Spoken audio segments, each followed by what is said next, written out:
कहती हैं रोज नहाने से अगर भगवान मिलते तो मेरे को भगवान मछली बना दे। मछली भी तो नहाती है, हर समय पानी में रहती है, तो मछली क्या भगवान के धाम चली जाएगी? मछली को भगवान मिल जाएंगे? वो तो हर समय प्रयागराज के जल में है। ऐसा नहीं, नहाने से भगवान नहीं मिलते। तीर्ण खाकर यदि हरि मिले तो बहुत रही आजा। आजा क्या होता है? बकरी घास पात खाती है। नहीं मैं तो नॉनवेज खाता नहीं। नहीं, नॉनवेज छोड़ने से भगवान मिलते? नॉनवेज छोड़ने से भगवान मिलेंगे? आप बोलोगे महाराज जी आप तो अब सपोर्ट कर रहे हो ये नॉनवेज खाने। नॉनवेज खाने का भगवान से थोड़ी कोई लिंक है। आप हैरान हो जाओगे, ना वेजिटेरियन खाने से भगवान मिलते हैं, ना नॉनवेज छोड़ने से भगवान मिलते हैं, क्योंकि एक भगवान के बहुत बड़े भक्त हैं, वो खाते ही नॉनवेज हैं। क्या नाम है उनका?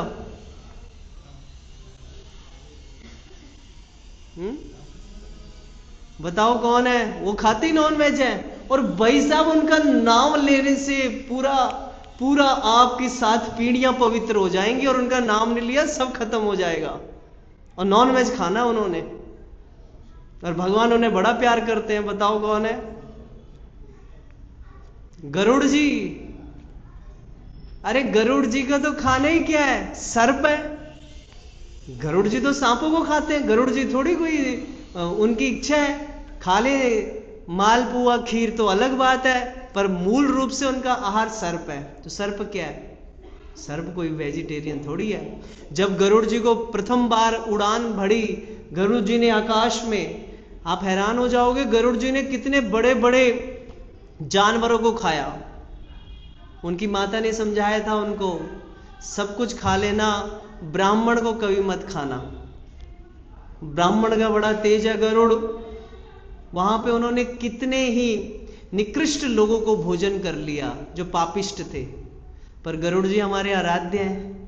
गरुड़ जी की जय नहीं देते? जगन्नाथपुरी में पहले गरुड़ जी को प्रणाम होता है, फिर जगन्नाथ जी को प्रणाम होता है। तिरुपति बालाजी में नियम है, तिरुपति बालाजी में साक्षात पहले गरुड़ जी नीचे मंदिर है, वहां पे दर्शन होंगे, तब तिरुपति जी के दर्शन होंगे। सीधा नहीं जाना, नहीं तो तिरुपति बालाजी के दर्शनों का फल प्राप्त नहीं होता, ऐसा शास्त्रों में लिखा है। क्योंकि गरुड़ जी भगवान को बहुत प्रिय हैं।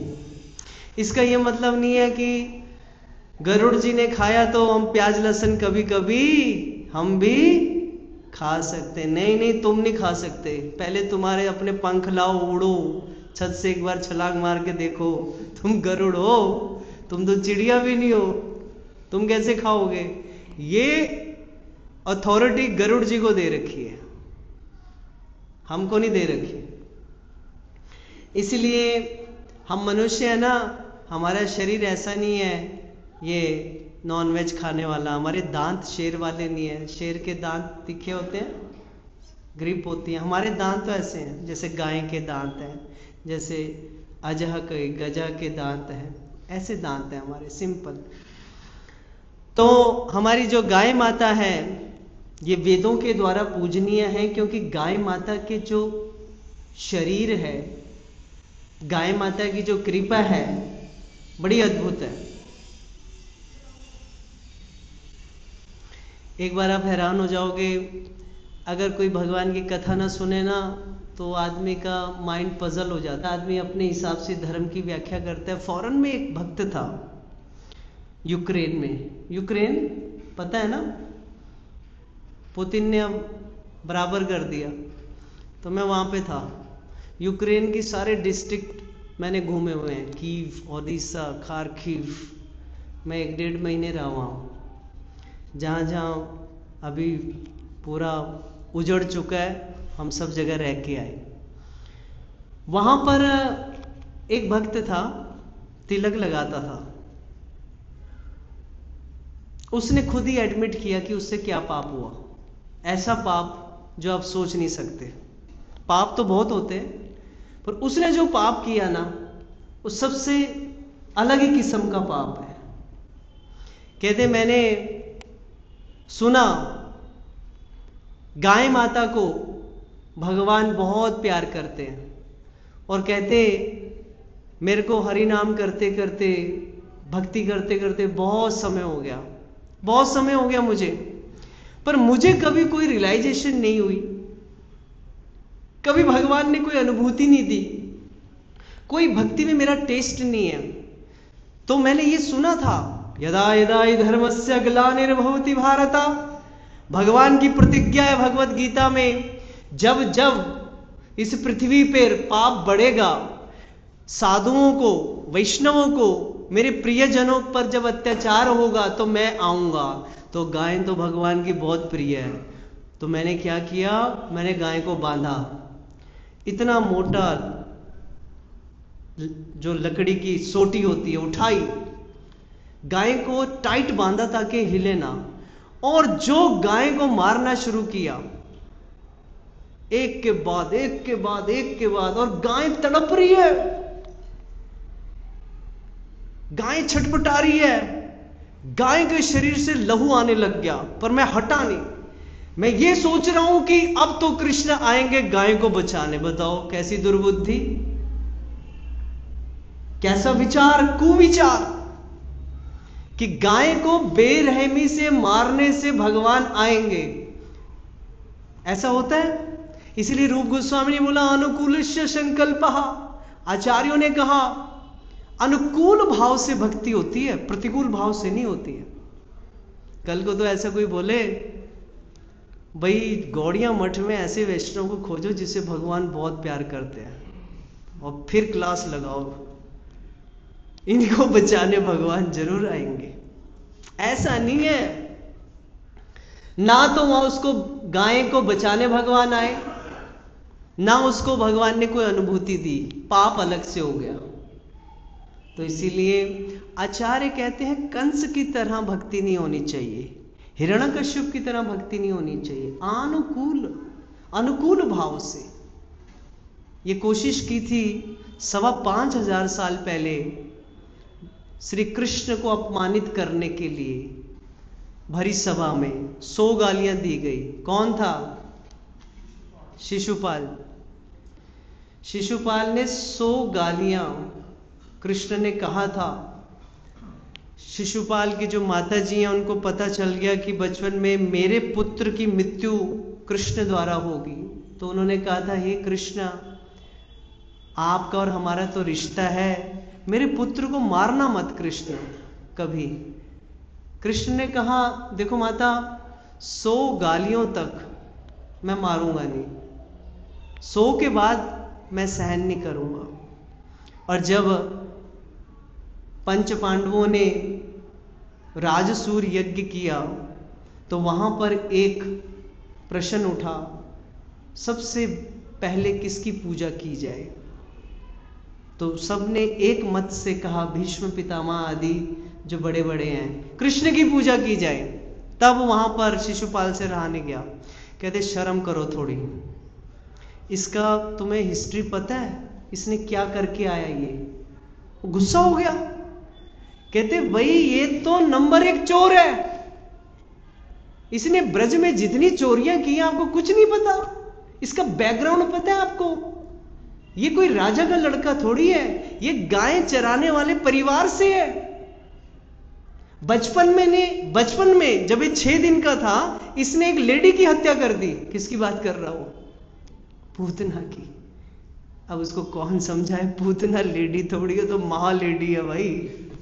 18 किलोमीटर तो लंबी है वो, है पूरे गांव को निगल जाए। प्रेतनी राक्षसनी है वो, खून पीती है, मांस खाती है। कृष्ण ने उसको मारा तो कोई पाप किया? और इतनी सीरियस होकर कह रहे जैसे कृष्ण ने पता नहीं क्या क्राइम कर दिया। बचपन में इसने तो एक लेडी को मार दिया, तुम इसकी पूजा कर रहे हो। तो जब बहुत निंदा की भीम खड़ा होने लग गया, तो श्री कृष्ण ने भीम का हाथ पकड़ लिया और भीम को कहा भीम बैठ जाओ आराम से, खड़ा होने की जरूरत नहीं। भीम कहता क्यों?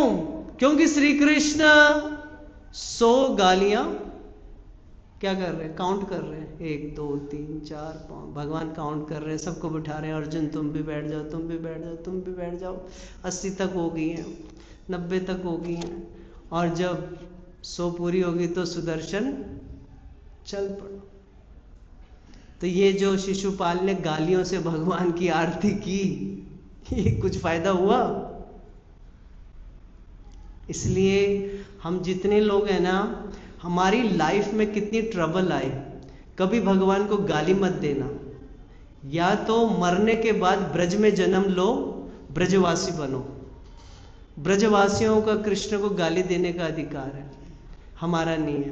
कितनी बड़ी ट्रबल हो, कृष्ण को गलत नहीं बोलना। अगर तुमने कृष्ण को गलत बोला तो बलराम जी छोड़ेंगे नहीं, फिर कृष्ण तो शांत रहेंगे, बलराम जी को गुस्सा आ जाता है। फिर बलराम जी इस मामले में इतने सीरियस हैं, कृष्ण का अपमान बलराम जी सहन नहीं कर सकते। कृष्ण तो चुपचाप खड़े रहेंगे, पर दाऊ भैया तो एकदम। क्योंकि जगन्नाथपुरी में शायद आपको पता नहीं होगा, कृष्ण का उन्होंने नाम रखा हुआ है। जैसे वृंदावन में कृष्ण को कन्हैया बोलते हैं, जगन्नाथपुरी में कालिया बोलते हैं, जगन्नाथ जी को कालिया। और जगन्नाथ जी के साथ पुरी वासियों का बड़ा प्रेम है। ऐसे नहीं बोलते हे, जैसे हम बोलते जगन्नाथ जी मुझे भक्ति दो, जगन्नाथ जी मेरे पे कृपा करो ना, पर वो नाम ही ऐसा है, नाम ही कालिया है।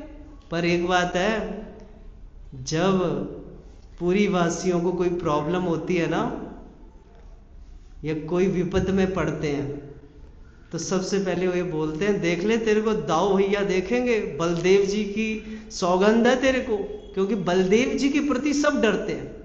ऐसा हुआ एक बार, जगन्नाथ जी के प्रसाद को ना किसी रिक्शा वाले को दिया, मुस्लिम था वो, उन्होंने प्रसाद उठाया ऐसे फेंक दिया। तो उसकी तो श्रद्धा है नहीं, कौन बलदेव कौन सुभद्रा, तो उसका मन नहीं था, क्या था, उसने प्रसाद को ऐसे फेंका, घर चला गया।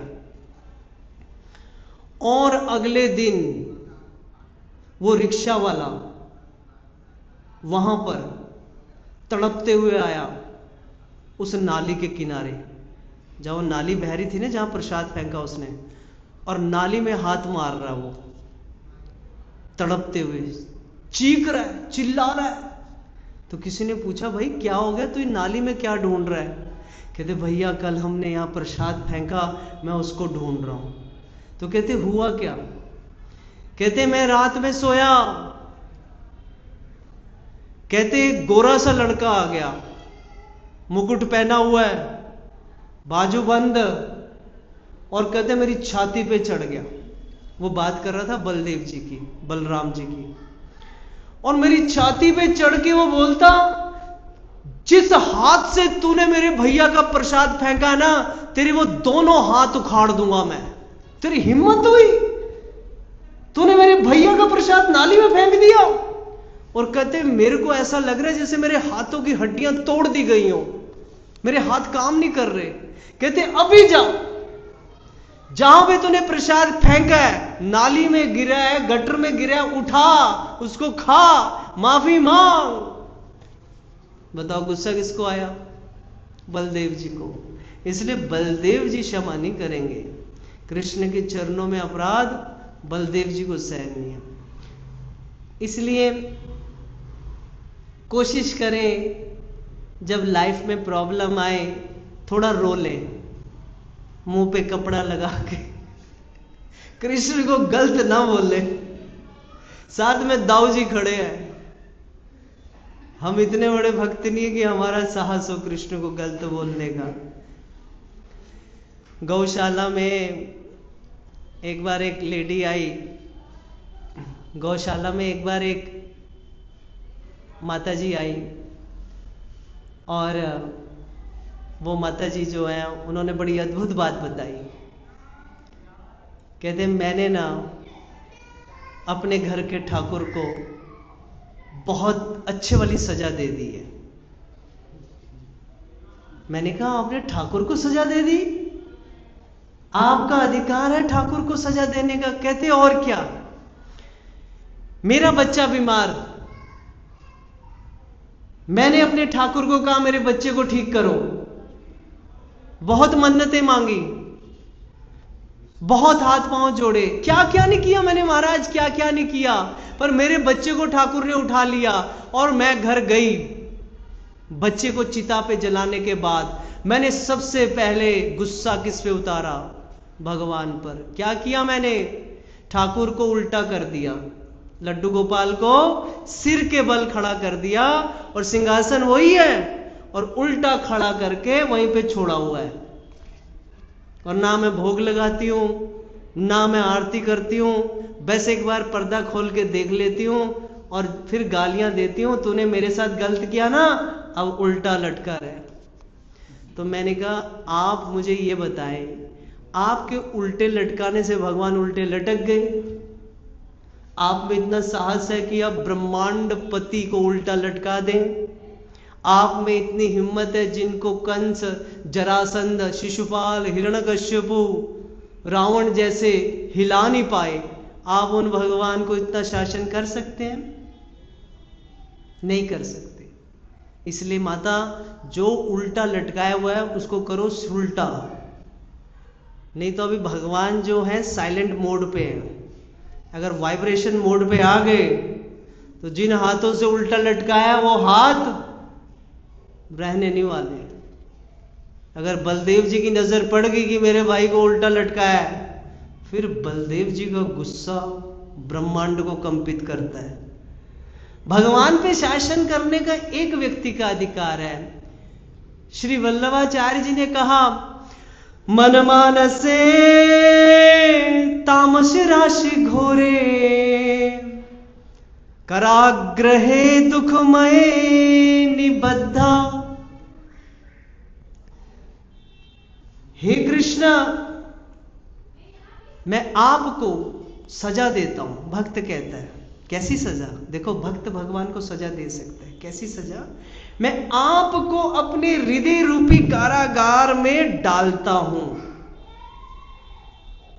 बड़े ही विनीत शब्दों से भक्त की प्रार्थना है। उल्टा नहीं लटकाता भगवान, अपराध नहीं करता, अपमान नहीं करता, पर बड़े प्रेम पूर्वक कहता है, हे कृष्ण, आप मेरी बात नहीं सुनोगे तो मैं आपको अपने हृदय रूपी कारागृह में डाल दूंगा। लभस्व हे चोर हरे चिराए, स्वचोर दोषो चितमेव दंडम।